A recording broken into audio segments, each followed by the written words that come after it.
나오셔서 돌문이 열리다라는 제목으로 말씀을 전해 주시겠습니다.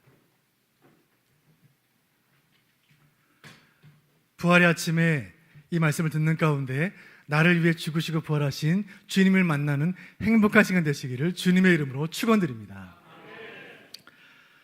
살다 보면 무덤 앞에 서게 될 때가 종종 있습니다. 지인들의 장례식장에 갈 때가 있고, 또 명절에 고향을 찾아 부모 친지들의 묘소를 찾을 때가 있죠.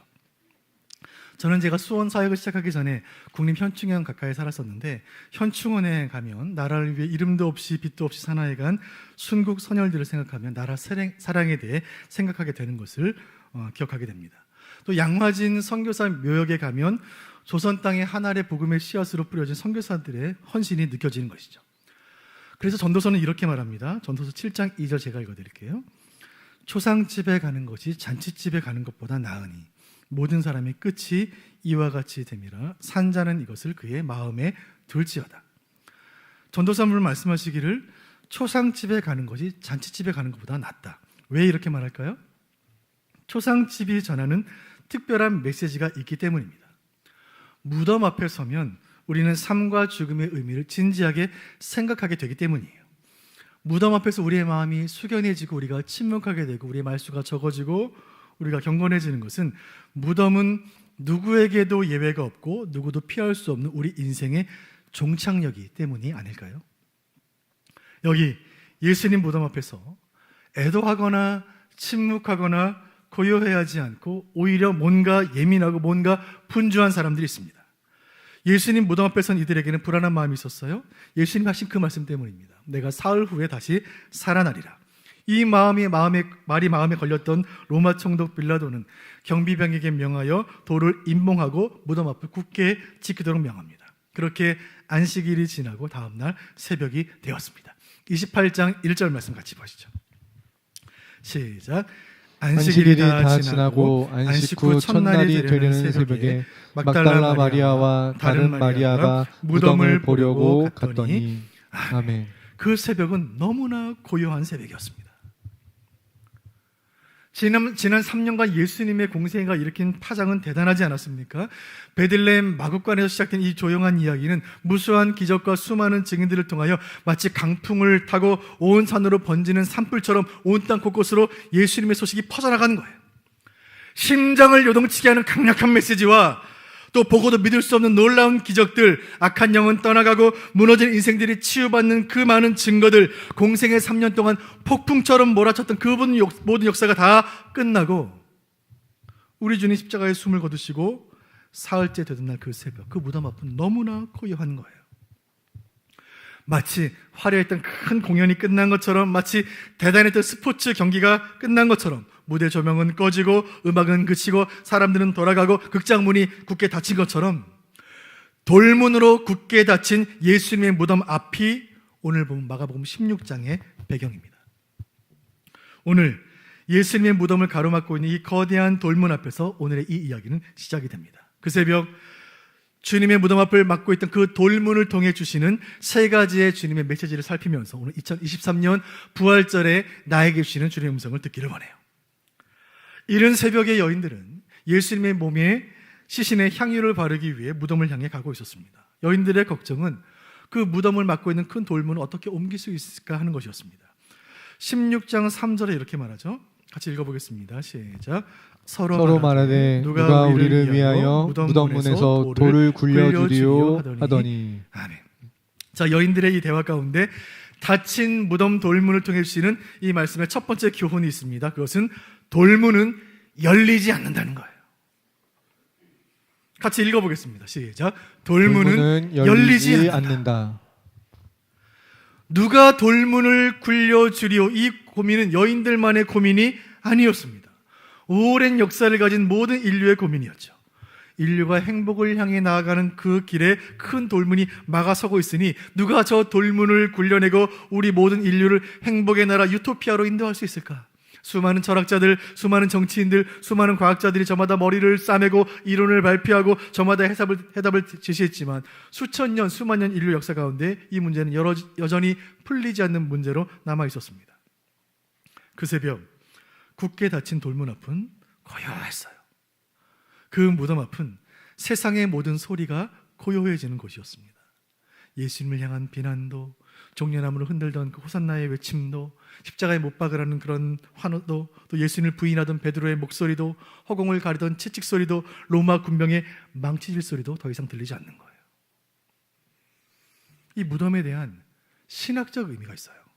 무덤은 그리스도의 비하의 장소예요. 비하.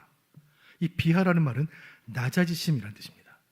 지극히 높으신 보좌에 계시던 그리스도께서 죄인된 인간의 몸을 입으셨고 이 땅에 오셨고 배척당하셨고 배신당하셨고 창에 찔리셨고 십자가에 죽으시고 이곳 무덤까지 내려오시는 이 모든 과정을 그리스도의 비하라고 말해요. 낮아지심.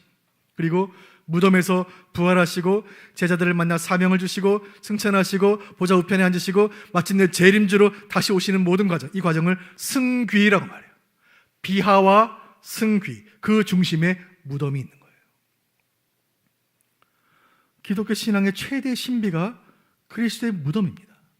여러분, 예수님이 죽으셨다는 사실이야말로 기적 중에 기적인 거예요. 있을 수 없는 일이라는 거예요.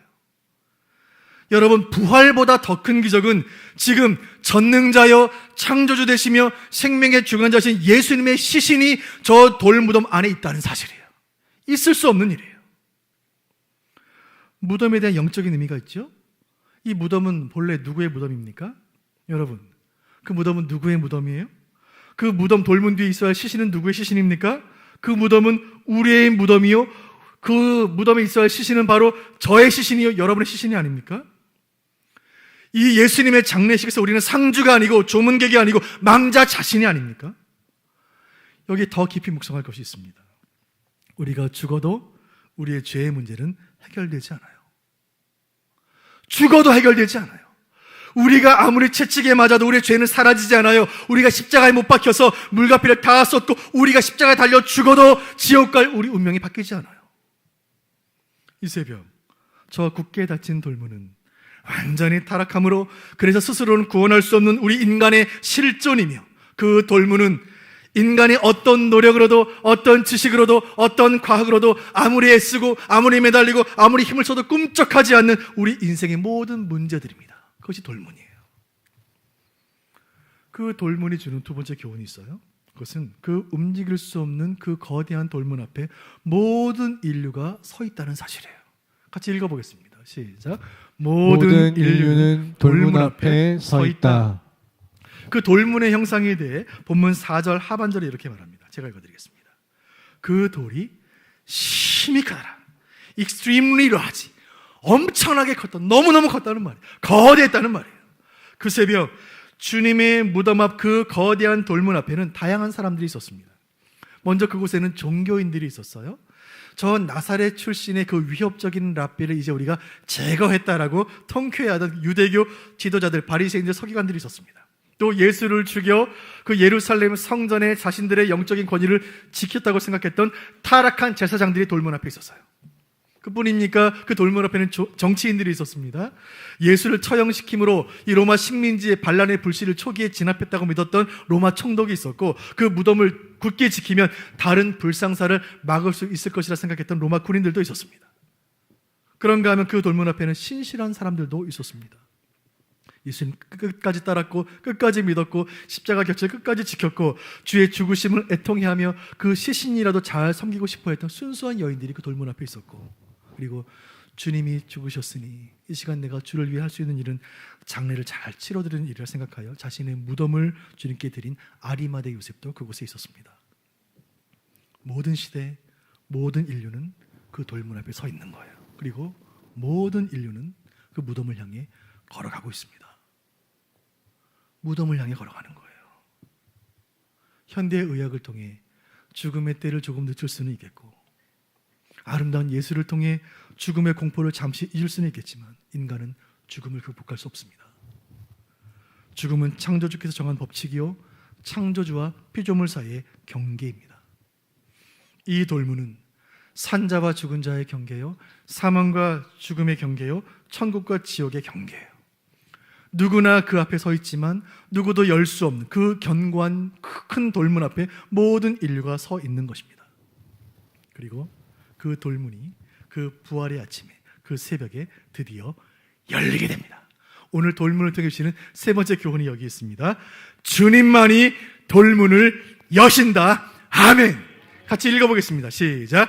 주님만이 돌문을 여신다. 아멘. 골고다의 십자가가 세워졌을 때 악한 마귀는 자기가 이겼다고 생각했을 거예요. 십자가에 주님 달리신 그 6시간 동안 아무 일도 일어나지 않았을 때에, 주님의 몸에서 물과 피가 계속해서 멈추지 않았을 때에, 주님 마침내 십자가에서 숨을 거두셨을 때에, 그리고 주님의 시신이 천에 쌓여 무덤에 놓이고 돌문이 굳게 닫혔을 때, 사탄은 음침한 미소를 지으며 이렇게 생각했습니다. 내가 하나님의 아들을 죽였구나. 내가 이겼구나. 그 사단의 착각을 부수는 사건이 일어났으니, 사흘째 되는 날 새벽 우리 주님 무덤에서 일어나 사망의 결박을 깨뜨리시고 마귀의 권세를 깨뜨리시고 그 무덤에서 나오신 줄로 믿으시기를 바랍니다. 본문 28장 2절 말씀 힘차게 읽어보겠습니다. 시작. 큰 지진이 나며 주의 천사가 하늘로부터 내려와 돌을 굴려내고 그 위에 앉았는데, 아멘. 누구도 열 수 없는 그 큰 돌문을 하나님 천사를 보내셔서 그 돌문을 굴려내심으로 무덤의 돌문이 활짝 열린 줄로 믿으시길 바랍니다. 그 돌문 앞에서 슬퍼하던 사람들, 돌문을 지키며 헛수고하던 사람들, 인간의 힘으로 그 돌문을 열어보려고 했던 모든 사람들에게 놀라운 소식이 임했습니다. 천국문이 열린 거예요. 우리 주님 그 존귀한 육체를 찢으심으로, 그 보배로운 피를 흘리심으로 성소의 휘장을 활짝 여셨으니 모든 죄인, 모든 영혼, 모든 민족이 은혜의 지성소로 담대히 들어가게 된 줄로 믿으시기를 바랍니다. 사랑하는 성도 여러분, 그 돌문을 여실 수 있는 유일한 분은 우리 구주 예수님밖에 없는 줄로 믿으시길 바랍니다. 그 주님께서, 무덤문을 여신 그 주님께서 저와 여러분의 인생에 생긴 큰 돌문들, 우리 인생에 어찌할 수 없는 큰 문제들, 거대한 돌처럼 가로막고 있는 인생의 모든 문제들, 모든 질병들에 친히 개입하심으로 이 부활의 아침에 우리 인생의 돌문이 활짝 열리게 하실 줄로 믿으시기를 바랍니다. 그 위대하고 놀라운 일이 오늘 부활절 새벽에 일어나는 것입니다. 사랑하는 형제자매 여러분, 우리가 부활을 진정으로 기뻐하기 위해서는 그 부활절이 있기까지 주님께서 어떤 일을 하셨는지를 알아야만 합니다. 우리를 억압하고 통제하던 죄와 사망의 권세를 우리 주님께서 가장 유효한 방식으로 파괴하셨습니다. 치명적인 바이러스를 추적하여 끝까지 추적하여 마침내 소멸시키는 강력한 치료제와 같이 그 십자가에서 뿜어져 나온 그 보배로운 피가 죄를 죽이고 사망을 죽이고 저주를 죽이고 우리를 살려낸 거예요. 지난주 중에 한 권사님과 전화신방을 하게 되었습니다. 갑작스럽게 한 가족이 응급실로 실려가 생사를 오가는 며칠을 보내신 권사님께서 이런 말씀하시는 거예요. 목사님, 폭풍 같은 시간들이 지나갔어요. 폭풍 같은 시간들이 지나갔어요. 여러분, 우리 인생에 어떤 일이 일어날지 아무도 알 수 없습니다. 한치 앞을 알 수 없는 인생이 아닙니까?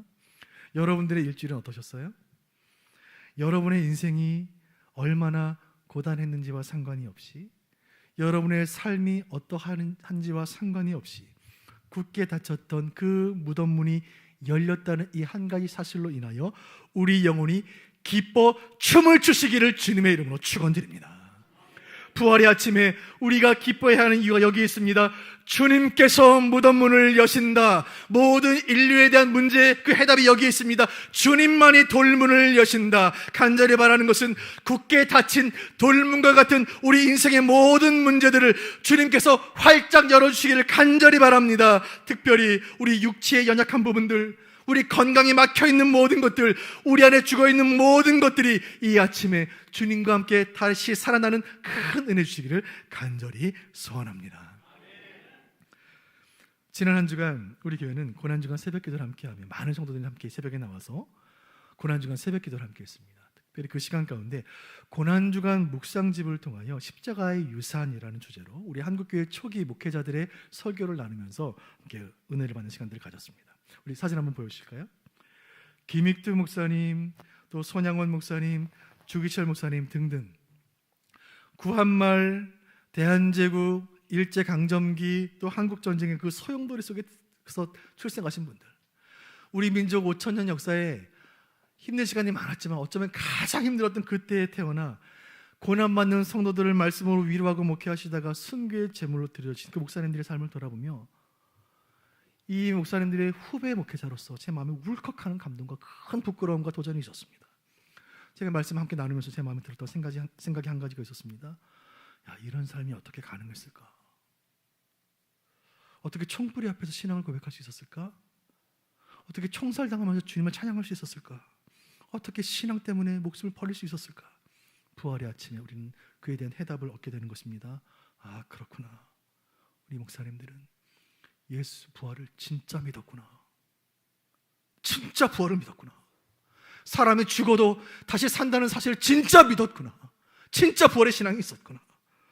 여러분, 기독교 역사는 그리스도의 부활을 역사적인 사실로 믿고 성도의 부활을 나에게 임할 미래로 믿는 부활의 증인들의 역사인 줄로 믿습니다. 이제 그리고 그 역사는 이제 이 말씀을 듣는 저와 여러분을 통해 계속해서 계승되어 나가야 할 줄로 믿으시기를 바랍니다.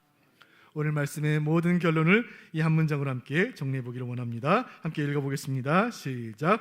돌문 밖 세상으로 부활을 증거하라. 아멘. 저 돌문 밖 세상으로 부활을 증거하라 주님 말씀하시는 거예요. 기독교의 양대 절개라고 한다면 부활절과 성탄절을 꼽을 수가 있겠습니다. 성탄절을 생각해 보면 12월 연말의 분위기 속에, 송년의 분위기 속에 이제는 하나의 문화로 자리 잡아 예수 믿는 사람이건 믿지 않는 사람이건 메리 크리스마스 외치면서 선물을 주고받으면서 온 나라가 떠들썩해요. 그런데 성탄절에 비한다면 부활절은 너무나 조용히 지나가는 거예요. 여러분, 오늘이 부활절이라는 사실을 세상에 알고 있습니까? 여러분을 알고 있는 믿지 않는 지인들이 오늘 부활절인 건 알고 있습니까? 부활절은 성도끼리 교회 안에서 부활의 인사를 나누고 끝나서는 안 돼요. 교회 안에서 벌어지는 잔치로 끝나서는 안 됩니다. 저 돌문 밖 세상을 향하여 이 복된 소식을 전해야 하지 않겠습니까? 돌문 안에 갇혀있는 교회가 돼서는 안 되는 거예요. 부활은 기독교 신앙의 기초돌입니다. 건물에 기초돌이 빠지면 건물 전체가 무너지는 것처럼 부활 교리가 빠지면, 부활 신앙이 빠지면 기독교는 산산이 무너져 내리는 것이고 우리의 삶도 인생도 다 무너져 내리는 거예요. 이 시간 활짝 열린 돌문 앞에서 성령께서 우리 각 사람에게 말씀하십니다. 부활의 소식을 저 돌문 밖 세상을 향하여 증거하라. 지난 2000년간 교회가 해온 일은 한 가지입니다. 부활 소식을 전하는 거예요. 앞으로 우리 교회가 주님 오시는 그날까지 우리 교회가 해야 할 일도 한 가지, 부활을 증거하는 것입니다. 오늘 2023년 부활절 예배를 통하여, 이 말씀을 통하여 우리의 녹슨 심장이 다시 뛰고 우리의 메마른 심령에 주의 뜨거운 보혈이 부어심으로 다시 기도의 무릎을 꿇고 다시 예배의 감격을 회복하고 다시 복음 증거의 사명을 되찾는 저와 여러분 되시기를 부활하신 주님의 이름으로 축원합니다.